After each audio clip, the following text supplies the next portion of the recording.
오늘 말씀은 신명기 18장 1절에서 8절 말씀입니다. 오늘 말씀은 다시 한번 강조하는 제사장과 레위인의 몫에 대한 설명을 내용으로 하고 있습니다.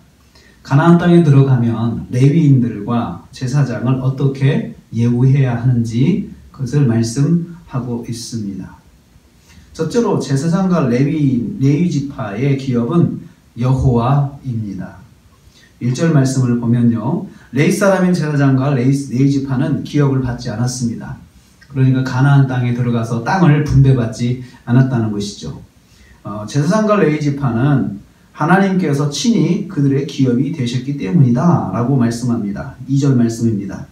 하나님께서 친히 기업이 되심이니 그들에게 그같이 말씀하셨다라고 말씀하십니다. 오직 여호와 하나님만 바라보고 살아야 한다는 말씀입니다.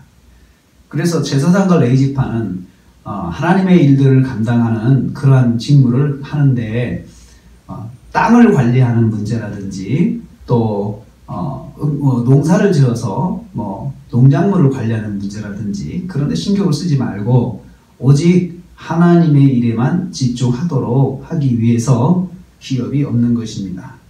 대신 하나님께서 친히 기업이 되어주신다라고 했습니다. 하나님께서 친히 책임져 주신다는 것이죠. 하나님 자체가 그들의 자산인 거죠. 그들의 유산인 거죠. 그래서 하나님을 바라보고 살아야 한다는 것입니다. 오직 하나님의 일에만 집중하고 살라고 하시는 것입니다. 제사장과 레위인은 하나님만 바라보고 살아야 합니다. 두 번째로 제사장은 제물의 고기와 처음 거둔 것을 받도록 하셨습니다. 3절, 4절 말씀입니다. 제사장의 몫은 백성들이 제물로 드리는 소와 양의 앞다리 두 볼과 또 위를 받았습니다. 그러니까 제물로 드리는 그 양식의 제물로 드리는 그 제물의 일부를 양식으로 받도록 하신 것이지요. 그리고 처음 거둔 곡식이나 처음 거둔 포도주, 그 다음에 기름과 처음 깎은 양털을 백성들로부터 받아야 했습니다. 그러니까 하나님께 처음 거둔 것들을 다 하나님께 가지고 나와야 했는데 그것들은 바로 제사장과 레위 지파의 몫이 되었습니다. 그래서 레위 지파와 제사장들의 필요한 것들을 채울 수 있도록 하신 것입니다. 제사장이 먹을 양식을 백성들이 제공해서 살게 하신 것입니다.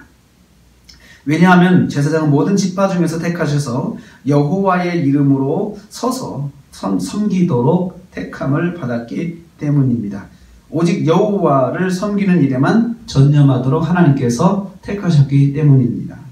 이 일들을 위해서 그 제사장이나 레위 지파가 삶에 필요한 것들은 공동체가 힘을 합쳐서 하나님께 당연히 드려야 될 처음 익은 것들, 그다음 제물들을 통해서 먹도록 하신 것입니다.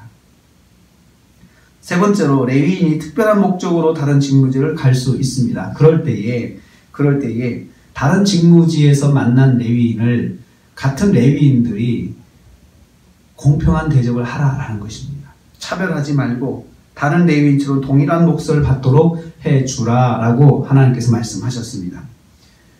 이럴 때 직무지로 옮기는 사람이 자기의 기본적인 재산은 있을 거예요. 선조로부터 물려받은 기본적인 재산이 있을 것입니다. 그것은 자기 몫을 하고 그리고 거기서 새롭게 직무를 감당하는 것에 대한 몫을 나누어 받도록 하라는 것입니다. 자신의 몫에서 나누어서 같이 받도록 하셨습니다. 다른 레위인들이 차별하지 말라는 거죠. 다른 데서 왔다고 다 차별하지 말고 똑같이 나누어서 살 수 있도록 하라라고 하나님께서 말씀하셨습니다. 하나님께서는 하나님의 일을 위해서 섬기는 사람들의 삶을 책임져 주십니다. 하나님 자신이 바로 기업이 되셔서 하나님을 바라보고 하나님께 구하면 하나님이 주신다는 것입니다. 오늘도 우리가 하루를 삽니다. 우리는 영적인 제사장으로 하루를 살아갑니다. 오직 하나님의 말씀대로 하나님의 뜻대로 살아가야 되는 것이죠. 이때에 우리가 기억해야 할 것은 하나님이 우리의 기업이 되어주셔서 우리를 인도하시고 우리를 도우신다는 것입니다. 그래서 오늘 하루를 살면서 우리가 하나님의 뜻대로 행할 때 하나님의 도우심과 하나님의 인도하심을 기대하면서 오늘도 살아서 승리하시는 저와 여러분 되시기를 주님의 이름으로 축복합니다. 기도하겠습니다.